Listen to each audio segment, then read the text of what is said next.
Hello friends, ಎಲ್ಲರಿಗೂ ನಮಸ್ಕಾರ. ವೇದಾ vlogs ಇನ್ ಕನ್ನಡಕ್ಕೆ ಸ್ವಾಗತ. ಇವತ್ತಿನ ರೆಸಿಪಿ ಮೊಟ್ಟೆ ಕೋಳಿ ಸಾಂಬಾರನ್ನ ಕ್ವಿಕ್ಕಾಗಿ ನಾಟಿ ಸ್ಟೈಲಲ್ಲಿ ಯಾವ ರೀತಿ ಮಾಡ್ಕೊಳ್ಳೋದು ಅಂತ ತಿಳಿಸ್ಕೊಡ್ತಾ ಇದ್ದೀನಿ. ಬನ್ನಿ ಫ್ರೆಂಡ್ಸ್. ಈ ಮೊಟ್ಟೆ ಕೋಳಿ ಸಾಂಬಾರನ್ನ ಮಾಡ್ಕೊಳ್ಳೋಕ್ಕೆ ಏನೇನು ಇಂಗ್ರೀಡಿಯೆಂಟ್ಸ್ ಬೇಕು ಅಂತ ತಿಳಿಸ್ಕೊಡ್ತಾ ಇದ್ದೀನಿ. ಮೊದಲಿಗೆ 1 kg ಚಿಕನ್ನ ತಗೊಂಡು ಚೆನ್ನಾಗಿ ಒಂದು 4 ಬಾರಿ ತೊಳೆದು ಎತ್ತಿಟ್ಕೊಳ್ತಾ ಇದ್ದೀನಿ. 5 ಹಸಿಮೆಣಸಿನ್ಕಾಯಿ, 6 ಲವಂಗ, 1 ಇಂಚು ಶುಂಠಿ, 3 ಏಲಕ್ಕಿ, 1 ಇಂಚ್ ಚಕ್ಕೆ, 1 ಟೇಬಲ್ ಸ್ಪೂನ್ ಮೆಣಸಿನ ಕಾಳು, 1 ಸ್ಪೂನ್ ಕಡಲೆ, 1/4 ಸ್ಪೂನ್ ಸೋಂಪು ಕಾಳು, 20 ಎಸಳು ಬೆಳ್ಳುಳ್ಳಿ, ಕಸೂರಿ ಮೇಥಿ, 2 ಈರುಳ್ಳಿ, ಸ್ವಲ್ಪ ಕೊತ್ತಂಬರಿ ಮತ್ತೆ ಪುದೀನ, 1 ಟೊಮೊಟೊ, 2 ಟೇಬಲ್ ಸ್ಪೂನ್ ಮನೇಲೆ ಮಾಡಿಟ್ಕೊಂಡಂತ ಖಾರದ ಪುಡಿನ ತಗೊಳ್ತಾ ಇದ್ದೀನಿ. ಹಂಗೆ 1 ಟೇಬಲ್ ಸ್ಪೂನ್ ಗಸಗಸೆನ ಹಾಕಿ ನೆನೆಯಕ್ಕೆ ಇಟ್ಕೊತಾ ಇದ್ದೀನಿ. ಗ್ಯಾಸ್ ಸ್ಟವ್ನ ಹಚ್ಚಿ ಒಂದು ಪಾತ್ರೆನ ಇಟ್ಕೊತಾ ಇದ್ದೀನಿ. ಒಂದು ಪಾತ್ರೆನ ಇಟ್ಟು 2 ಟೇಬಲ್ ಸ್ಪೂನ್ ಎಣ್ಣೆನ ಹಾಕಿ ನಾನು ತಿಳಿಸ್ಕೊಟ್ಟಂತ ಇಂಗ್ರೀಡಿಯೆಂಟ್ಸ್ನ ಹಾಕಿ ಫ್ರೈ ಮಾಡ್ಕೊಳ್ತಾ ಇದ್ದೀನಿ. ಈ ರೀತಿ ನಾವು ಫ್ರೈ ಮಾಡಿಕೊಂಡು ಚಿಕನ್ ಸಾಂಬಾರ ಮಾಡ್ಕೊಳ್ಳೋದ್ರಿಂದ ಸೇಮ್ ನಾವು ಹಳ್ಳಿಲಿ ಏನು ಟೇಸ್ಟ್ ಕೊಡುತ್ತೋ ಅದೇ ಟೇಸ್ಟ್ ಬರುತ್ತೆ.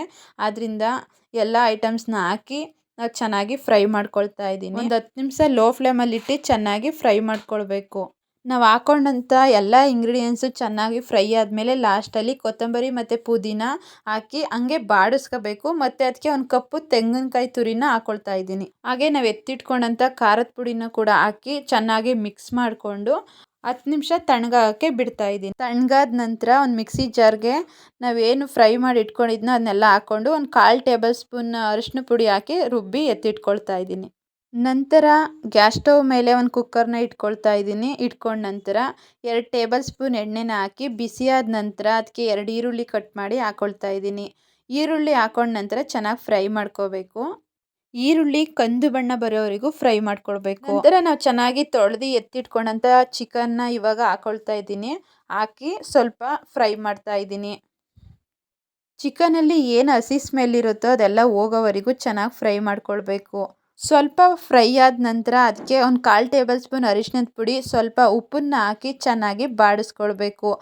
ಈ ರೀತಿ ಹಾಕಿ ಬಾಡಿಸ್ಕೊಳ್ಳೋದ್ರಿಂದ ಅದ್ರ ಟೇಸ್ಟು ಇನ್ನೂ ಜಾಸ್ತಿ ಆಗುತ್ತೆ. ಮತ್ತು ಅದರಲ್ಲಿರೋ ಅಂಥ ಹಸಿ ಸ್ಮೆಲ್ಲೆಲ್ಲ ಹೋಗುತ್ತೆ. ಆದ್ದರಿಂದ ಈ ರೀತಿ ಚೆನ್ನಾಗಿ ಬಾಡಿಸ್ಕೋಬೇಕು. ಒಂದ್ಸಲ ಈ ಥರ ಚಿಕನ್ ಸಾಂಬಾರನ್ನ ಟ್ರೈ ಮಾಡಿ ಮತ್ತೆ ಮತ್ತೆ ನೀವೇ ಮಾಡ್ಕೊಂಡು ತಿಂತೀರಾ. ಅದರಲ್ಲಿ ಬಿಡೋ ಅಂಥ ನೀರೆಲ್ಲ ಸಂಪೂರ್ಣವಾಗಿ ಚೆನ್ನಾಗಿ ಫ್ರೈ ಆಗಬೇಕು. ಅಲ್ಲಿವರೆಗೂ ನಾವು ಅದನ್ನ ತುಂಬ ಚೆನ್ನಾಗಿ ಫ್ರೈನ ಮಾಡ್ಕೊಳ್ಬೇಕಾಗುತ್ತೆ. ಇವಾಗ ನೀವು ನೋಡ್ತಿರ್ಬೋದು ಎಷ್ಟು ಚೆನ್ನಾಗಿ ಫ್ರೈ ಆಗಿದೆ ಅಂತ. ಈಗ ಫ್ರೈ ಆದ ನಂತರ ನಾವು ರುಬ್ಬಿ ಎತ್ತಿಟ್ಕೊಂಡಂಥ ಮಸಾಲೆನ ಹಾಕ್ಕೊಳ್ತಾ ಇದ್ದೀನಿ. ಹಾಕಿ ನಿಮ್ಗೆ ಎಷ್ಟು ತಿಕ್ನೆಸ್ ಬೇಕೋ ಅಷ್ಟು ನೀರನ್ನ ಹಾಕ್ಕೊಳ್ಬೇಕು. ಚಿಕನ್ ಸಾಂಬಾರು ಅತಿ ತಿಕ್ಕಾಗಿದ್ದರೆ ಇಲ್ಲ ಅತಿ ತೆಳ್ಳಗಿದ್ದರೆ ಆ ಸಾಂಬಾರು ಅಷ್ಟು ಚೆನ್ನಾಗಿರಲ್ಲ. ಒಂದು ಮೀಡಿಯಮಾಗಿರಬೇಕು. ಎಷ್ಟು ತಿಕ್ನೆಸ್ ಬೇಕು ಅಂತ ನೋಡಿಕೊಂಡು ನೀರು ಹಾಕ್ಕೊಳ್ತಾ ಇದ್ದೀನಿ. ಒಂದು 5 ನಿಮಿಷ ಕುದಿಯೋಕೆ ಬಿಟ್ಟು ರುಚಿಗೆ ತಕ್ಕಷ್ಟು ಉಪ್ಪನ್ನ ಹಾಕಿ ಮತ್ತು ಕುಕ್ಕರ್ ಮುಚ್ಚಳನ ಹಾಕಿ ಒಂದು 5 ವಿಸಲ್ನ ಹೊಡಿಸ್ತಾ ಇದ್ದೀನಿ. ಈ ಕೋಳಿ ಬಲ್ತಿತ್ತು. ಸ್ವಲ್ಪ ಎಳೆ ಕೋಳಿ ಏನಾದ್ರು ನೀವು ತಗೊಂಡ್ರೆ ಅದು ಒಂದು 3 ವಿಸಲ್ ತೆಗ್ಸಿದ್ರೆ ಸಾಕಾಗುತ್ತೆ. ಈಗ ನೋಡ್ತಿರ್ಬೋದು ಕುಕ್ಕರ್ ಮುಚ್ಚಳನ ಓಪನ್ ಮಾಡಿ ತೋರಿಸ್ತಾ ಇದ್ದೀನಿ. ನೋಡಿ ಎಷ್ಟು ಚೆನ್ನಾಗಿ ಬಂದಿದೆ ಅಂತೇಳಿ.